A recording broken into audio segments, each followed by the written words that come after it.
Bonjour à tous, j'espère que vous allez bien. Bon, alors les amis, est-ce que vous savez ce qui est plutôt sympathique avec le RN? C'est que je n'ai même plus besoin de bosser, il se disqualifie tout seul, sans l'aide de personne. Regardez-moi, Jordan Bardella se mettre tous ses électeurs à dos, sans même qu'il n'y ait d'opposition sur le plateau, comme un grand. Alors on l'a vu, le RN a refusé de voter la motion de censure déposée par LFI. Vos électeurs vont-ils comprendre que vous ayez censuré le gouvernement en décembre, mais pas en février ? Alors d'abord, nous sommes opposés à ce budget, qui est un budget extrêmement mauvais, qui ne règle pas la question des déficits publics et qui ne s'attaque pas au gaspillage d'argent public et à la mauvaise dépense de l'État. Ça fait 50 ans que la France vit au-dessus de ses moyens et les choix qui ont été faits par M. Bayrou ne sont pas des choix extrêmement courageux. La question de la chute du gouvernement, c'est une question qui est différente, qui s'est posée en des termes, je crois, différents au mois de décembre. La question, c'est est-ce qu'aujourd'hui, alors que l'année a démarré, que le budget a déjà été entamé, peu ou prou, les Français tireraient profit d'une nouvelle chute d'un gouvernement macroniste qui serait remplacé par un autre gouvernement macroniste et qui reporterait la décision budgétaire à plusieurs semaines. Et je ne suis pas certain que les Français en tireraient profit au moment où nous nous parlons. Et ce qui est certain, c'est que nous avons, dans le cadre des négociations qui se sont déroulées à l'Assemblée nationale, remporté des victoires. Grâce au Rassemblement national, il n'y aura pas de déremboursement de médicaments. Les pensions de retraite ont été réindexées au 1er janvier. Et par-dessus tout, l'électricité baissera de 15% à compter. Elle a baissé du 15 janvier pour 24 millions de Français. Et ça, c'est grâce au Rassemblement national. Ce budget vous convient, même s'il n'est pas bon, mais en refusant de censurer, vous laissez quand même le gouvernement l'appliquer. C'est là où on se demande où est la cohérence quand même. Alors la cohérence, c'est que je n'ai pas remporté les élections législatives, ça ne vous aura pas échappé. Nous sommes dans l'opposition. Et entre un mauvais budget et une instabilité économique qui pourrait avoir des conséquences beaucoup plus lourdes pour le quotidien des Français, pour nos agriculteurs, pour les chefs d'entreprise, j'estime avoir fait avec Marine Le Pen un choix de responsabilité, ce qui ne veut pas dire que le gouvernement ne pourrait pas être censuré de notre part dans les prochaines semaines. Nous sommes dans l'opposition et nous nous sommes battus pour avoir des effets concrets sur le quotidien des Français. Et pardon, mais sur leur facture d'électricité qui va baisser de 15% pour 24 millions de Français grâce aux députés du Rassemblement national, c'est une première, malgré le fait que nous soyons dans le... Mais qu'est-ce que tu fais, Jordan? 15% sur l'électricité, tu nous jettes des miettes? Les mecs sont tous en alerte au maximum. Le budget 2025 va faire couler leur micro-entreprise. Et toi, tu leur dis, oui, mais on est quand même l'opposition. Regardez, vous allez payer votre électricité moins cher. Tu m'étonnes qu'ils sont tous en train de se retourner contre Bardella et son parti. Je veux dire, à la base, c'était pas les chips les plus croustillantes du paquet, mais là, vous allez un peu loin. Regardez un peu le genre de commentaires qu'on peut trouver en dessous. Vous êtes une honte. Moi qui ai voté RN, je suis scandalisé de voir que vous n'avez pas voté la motion de censure. Et oui, stabilité, comme vous dites. À croire que le pays est stable aujourd'hui. Je ne voterai plus RN, tellement dégoûté que vous êtes le pot de fleurs de Macron. Ah, ils nous ont rendu service, les copains, croyez-moi. Cette fois-ci, en ne votant pas la censure, ils ont sorti leurs électeurs de leur hypnose. Sur l'électricité, le RN et vous n'avez absolument rien à voir vu que la production électrique a augmenté, les prix ont baissé. Trahison du RN, trahison du PS, on n'oubliera pas. Comment vous dire la colère que j'ai en moi? Ce budget est pire que tout et vous venez nous dire que c'est une victoire? Nous allons encore payer plus d'impôts, plus de taxes pour faire plaisir à une caste qui a ruiné la France et qui continue. Plus confiance en personne. Mais viens à gauche, on va t'accueillir, tu verras. Ici, on tient parole. Vous nous avez trahis, jamais je ne vous le pardonnerai. Notre vie à nous, pendant les 2 ans qui vont suivre, va être épouvantable. Adieu le RN. Vous avez censuré Barnier, mais vous ne censurez pas Bayrou. Ah, vous les avez mis en colère quand même, hein? C'est vrai que j'imagine que des petits micro-entrepreneurs, il doit y en avoir beaucoup à droite. Les mecs sont tombés de haut quand ils ont compris que depuis des années, vous leur mentez. La pire mesure de ce budget, c'est celle pour les micro-entrepreneurs. Et le truc de fou, c'est que l'extrême droite ait laissé passer ça. Parce que c'est leur clientèle, Monter une entreprise ou une micro-entreprise, c'est pratiquement requis pour voter à droite. Auto-entrepreneuse depuis 2019, Cathy exerce dans le consulting et la formation. Elle est aujourd'hui encore abasourdie par l'annonce du gouvernement. Ça me fait peur. On a l'impression de nous mettre des bâtons dans les roues, vraiment. Le seuil d'exemption de TVA pour les petites entreprises était jusqu'ici fixé à 37 500 € de chiffre d'affaires annuel. L'État prévoit d'abaisser ce seuil à 25 000 € en pleine année. Tout le plan de développement de Cathy est désormais à revoir. Pour l'instant, je me suis même pas posé la question du temps qu'il va me falloir. Là, ça remet tout en cause, en fait. Parce que cette TVA, va impliquer qu'on augmente nos prix ou qu'on réduise ce qu'on va gagner. Enfin bref, ça devient un grand casse-tête. Sur plus de 3 millions d'auto-entrepreneurs en France, 200 000 sont touchés par cette mesure. L'Union des auto-entrepreneurs craint que beaucoup quittent le régime et cessent leur activité.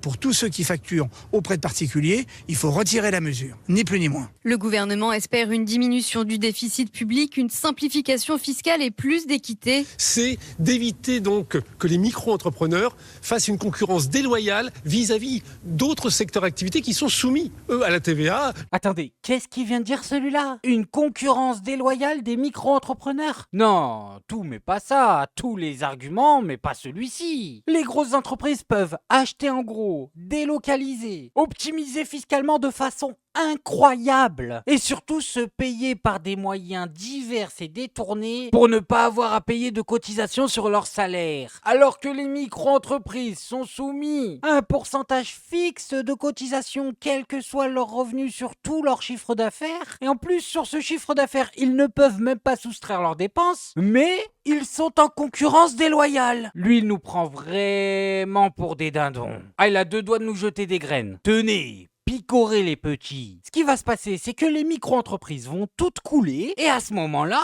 la concurrence sera loyale. Ah bah oui, réfléchissez-y, il y aura plus de concurrence, elle ne peut être que loyale. Bon, et maintenant on va quand même s'écouter Aurélien Lecoq, député LFI, pour remettre les pendules à l'heure. Parce que franchement, entre les macronistes, le RN et les socialistes, ça commence à faire beaucoup de menteurs. Alors c'est marrant, on a récupéré les éléments de langage des socialistes pour expliquer pourquoi ils ne votent pas la censure. Alors, c'est un texte, c'est un tissu de mensonges. On a l'impression que c'est le gouvernement qui a directement donné l'ensemble de l'argumentaire aux socialistes. Je vous en cite comme ça quelques-uns. Ils nous expliquent que ne pas censurer, c'est permettre la réindexation des pensions. Raté, c'est grâce à la dernière censure qu'on l'a gagné. L'abandon du déremboursement des médicaments. Raté, c'est grâce à la dernière censure, là aussi, qu'on l'a gagné. Bon, l'annulation des 4000 de la suppression des 4000 postes d'enseignants, ça, on vous a déjà fait le debunk des dizaines de fois. Tout le monde sait qu'il reste 200 millions en moins qui sont prises dans le budget de l'éducation. C'est la nouvelle arnaque. Ah, par contre, ils ont encore repris l'arnaque sur, vous savez, les 2 jours de carence qui seront finalement pas mis en place pour la fonction publique. Ils oublient juste de préciser que, en enlevant cette mesure qui devait coûter 200 millions d'euros, le gouvernement en a rajouté 900 millions d'euros de coupe sur le dos des fonctionnaires, en baissant le remboursement des arrêts maladie de 100% à 90%. Entre 200 millions et 900 millions, l'arnaque est importante. Bon, il nous faut un peu de blabla sur le fonds vert. Ils oublient de dire qu'il y a plus de 2,5 milliards de coupes dans le budget de l'écologie. Pareil pour les collectivités, c'est toujours 7 milliards de coupes. Enfin voilà, on passe comme ça d'un mensonge à l'autre. Juste pour terminer, ils remettent là à nouveau l'énième mensonge sur les services civiques qui sont fermés à cause de la censure potentielle et sur le pass culture. Ils nous expliquent même la loi spéciale est le meilleur véhicule austéritaire possible parce qu'elle fait mécaniquement diminuer les dépenses et les recettes par rapport à l'inflation. Alors, il ne s'agit pas de faire des belles phrases pour que ce soit vrai. 1. L'ensemble des crédits de 2024 sont aujourd'hui ouverts. C'est juste le gouvernement qui fait du sabotage. Plutôt que d'écouter Amélie de Montchalin, ferait mieux de regarder et de relire le décret qu'ils ont pris. Et puis, ces crédits, non seulement ils sont ouverts et donc il y a bien un budget, et puis en plus, les crédits ouverts sont supérieurs à ce qui se passerait si on ne votait pas la censure. Et oui, avec la censure, on gagne 9 milliards d'euros en plus à dépenser. Mais sinon, juridiquement, ils sont pas inquiétés? Parce que saboter un pays, ça me paraît costaud quand même. Le pire, c'est qu'ils font ça, tout le monde le sait, et rien ne se passe. Non, c'est dingue. Ils ont trouvé le totem d'immunité ou quoi? Bon, et on va passer à un autre sujet, les amis. On va parler un peu de Pierre Palmade. Vous n'allez pas le croire, mais Pierre Olcrado, après avoir ruiné des vies, se plaint tout simplement de ses conditions de détention. Mais oui, apparemment, on ne ferait pas attention à lui. On ne lui offrirait pas la sécurité qu'il mérite. Et attention, hein, de la sécurité, il en a. Il est mis à part. Mais il se plaint quand même. Donc Pierre Palmade, on se souvient, est incarcéré à la prison de Bordeaux-Gradignan. Il a pris, pour le dramatique accident de la circulation, 5 ans, dont 2 fermes. Et là, on a appris qu'effectivement, il y avait des consignes très très strictes qui avaient été données à la prison autour de Pierre Palmade. D'abord, ce qu'a dit la direction de la prison, il ne doit absolument rien lui arriver en prison. Il y a une surveillance spéciale, des conditions de détention très strictes. Je cite, Tout élément qui attire l'attention ou qui semble en contradiction avec les habitudes de l'intéressé, de Pierre Palmade, doit être signalé. Et je vais vous expliquer pourquoi. Vous vous souvenez qu'il y a eu à l'intérieur de la cellule de Pierre Palmade une intrusion de quelqu'un qu'il ne connaissait pas. Et on en avait parlé, il a eu une peur panique de cette personne qui a dit « je suis un représentant du personnel ». Il ne l'avait jamais vu. Et la grille de séparation entre la cellule de Palmade et le quartier d'isolement et les autres détenus était restée ouverte. On avait dit à l'époque, il y a une enquête administrative, on ne connaissait pas les motivations de cet individu. Ce qu'on ne savait pas non plus, c'est que Pierre Palmade, paniqué, appelle donc sa sœur et ses avocats, dit « j'ai peur, quelqu'un est entré dans ma cellule ». Et c'est seulement à cette occasion que l'administration pénitentiaire a su que quelqu'un était entré. Autrement dit, si Palmade n'avait pas paniqué, appelé sa famille, on n'aurait jamais su qu'il y avait eu l'intrusion. Mais oui, donc on n'a pas encore les conclusions de l'enquête. Mais la direction de la prison a pris des mesures drastiques. Dès qu'il prend une douche, dès qu'il bouge, ça doit être consigné de manière très stricte sur un rapport. Ses attitudes et ses comportements sont scrutés. Une ronde chaque heure, de jour et de nuit. Un contrôle visuel de la cellule par un gradé et 2 agents. C'est la priorité absolue de la direction. Donc, il y a une surveillance renforcée. Tout ça devrait permettre, je pense, à ses avocats, Cyril, on l'avait dit, mais ça se confirme, en avril, de demander une mesure de remise en liberté et il pourrait porter un bracelet électronique. Voilà. Mais non, jure, il y a Fantomas que personne n'a vu à part lui qui est rentré dans sa cellule. D'accord, je comprends. Et en plus tu dis qu'ils ont laissé une porte ouverte. Mais t'imagines, ça va être quoi la prochaine fois? Ils vont laisser une fenêtre ouverte? Vous voulez qu'il y ait un courant d'air qui rentre? Vous voulez qu'il attrape froid, c'est ça? Non mais c'est normal, c'est normal. Du coup il demande sa libération. Le gars a littéralement ruiné plusieurs vies, mais on va le laisser terminer sa peine avec un bracelet parce qu'il a vu Fantomas. Mais du coup, moi ça me fait me poser une question, juste une question par rapport à toute cette histoire. Est-ce que Pierre Palmade ne peut pas faire sa peine et arrêter de nous faire chier? Non, je dis ça parce que déjà, il a l'air d'un VIP en prison, mais en plus, il n'aurait jamais dû sortir de cette prison. Là, c'est plus la prison, c'est la colonie. Il est parti 3 semaines. Qu'est-ce que vous me racontez? Respectez-nous, faites au moins semblant. 10 ans, au moins. Bon, et sinon, sur un autre sujet, France Info sont partis dans un délire. Oh là là, c'est quelque chose. Suite aux déclarations de Trump, ils se sont mis à faire des scénarios, je vous préviens. Sortez les sacs à vomi. Les amis, bienvenue dans les années 40. La bande de Gaza en Riviera, est-ce que ça a du sens pour le professionnel du tourisme que vous êtes? La bande de Gaza a des atouts, on l'a déjà dit. Oui, alors déjà, on peut être satisfait que le président Trump prend l'exemple de la France, de la Riviera, puisque ça vous permet de rappeler qu'on est la première destination mondiale en termes de tourisme. Donc vous voyez, avant que Gaza demain devienne peut-être une French Riviera, bon, il va y avoir quand même un peu de travail. Et puis surtout, c'est la sécurité. Parce qu'aujourd'hui, on voit que nous, les touristes, dès qu'il y a la moindre chose, on l'a vu à Paris au moment où, rappelez-vous, quelques années, la grève des poubelles, tout de suite, c'est des annulations. L'expression, c'est que le tourisme veut voyager safe. Donc Gaza, pourquoi pas, mais ce sera pas tout de suite, parce qu'il faut les infrastructures, il faut que les gens puissent y aller, qu'il y ait un aéroport sûr. Il faut également du personnel qui soit formé.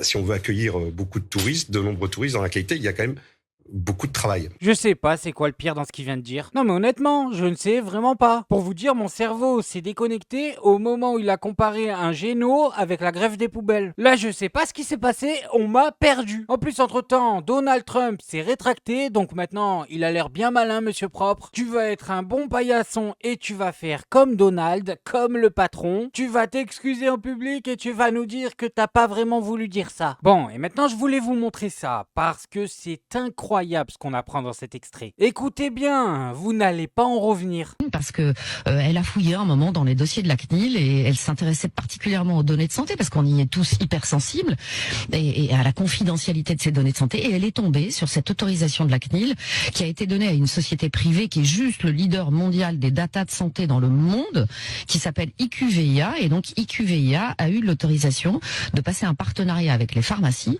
ce qui fait que à chaque fois que vous présentez votre carte vitale dans une pharmacie, toutes les données de ce que vous achetez, médicaments ou parapharmacie, absolument tout va être rentré dans un logiciel. Sans qu'on demande notre consentement, là encore.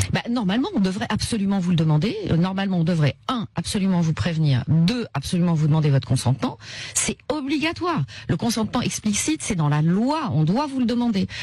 Or, moi, j'ai fait le test. On a fait le test, nous, dans 200 pharmacies, 0 affichette. Alors, petite précision, ils vous disent que ces données de santé sont anonymisées, c'est-à-dire qu'il n'y a plus le nom et le prénom. Le problème, c'est que dans l'enquête de Cache Investigation, on prouve que cette anonymisation par le nom et le prénom, c'est un peu peanuts, c'est faux. Nous, ce qu'on a prouvé aussi dans Cache Investigation, c'est que jusqu'alors, si par hasard on avait demandé à un patient l'autorisation et qu'il l'avait refusé, le logiciel faisait qu'on ne pouvait pas enlever un seul patient du logiciel. Et donc, comme je fais l'interview du patron d'IQVIA France, et comme par hasard, 2 mois après, le bug a été réglé et on peut maintenant enlever sans problème un patient du logiciel. Alors qu'avant, ça n'était pas possible. Donc si ça n'était pas possible d'enlever un patient, c'est bien donc que les patients n'étaient pas du tout informés et qu'on ne leur laissait pas cette possibilité de refuser la captation de leurs données. Mais jamais, on n'a jamais entendu une pharmacie demander un consentement pour une collecte de données ou je ne sais pas quoi. On n'a tout simplement jamais entendu parler de cette collecte de données. En plus, elles sont même pas anonymisées, c'est une folie, illégale de A à Z. Bon, et pour terminer, on va se regarder un extrait de Marine Tondelier qui taquine le RN. Ah mais j'aime bien, c'est l'attitude ça. Le gouvernement, voyez-vous, remercier le Rassemblement national. Et donc j'ai trouvé ça très éclairant. Parce que je me rappelle des élections législatives et toutes les élections d'avant où c'était oui, gna, macroniste, UMPS, je sais pas quoi, tout le monde ensemble et nous on est les meilleurs tout seuls. La vérité, c'est que le Rassemblement national ment à ses électeurs. Ils leur disent, nous, on vous défendra jusqu'au bout, on est pour ci, on est pour ça, mais à la fin, sur les retraites, ils se battent pas jusqu'au bout. Sur le pouvoir d'achat, ils se battent pas jusqu'au bout. Ils laissent passer ce budget en sauvant la mise, en fait, en servant de béquille à ce gouvernement de Bayrou, de Barnier, enfin tous ensemble, c'est toute la même équipe. Et donc, je pense que les électeurs du Rassemblement national sont un peu troublés ce soir et qu'ils ont raison. Parce que l'hypocrisie de ce parti, éclate un peu au grand jour. Et c'est en fait un parti qui n'est pas anti-système. C'est un parti qui est en soutien des plus riches, des milieux économiques, qui l'a toujours été, et qui cherche tellement sa crédibilité que ce soir, il se couche aussi. Et donc à la fin, il y a quand même plus beaucoup de monde dans ce pays pour défendre les choses. C'est vraiment la seule bonne nouvelle dans tout ça. Le RN a perdu des électeurs aujourd'hui. Donc mine de rien, on avance.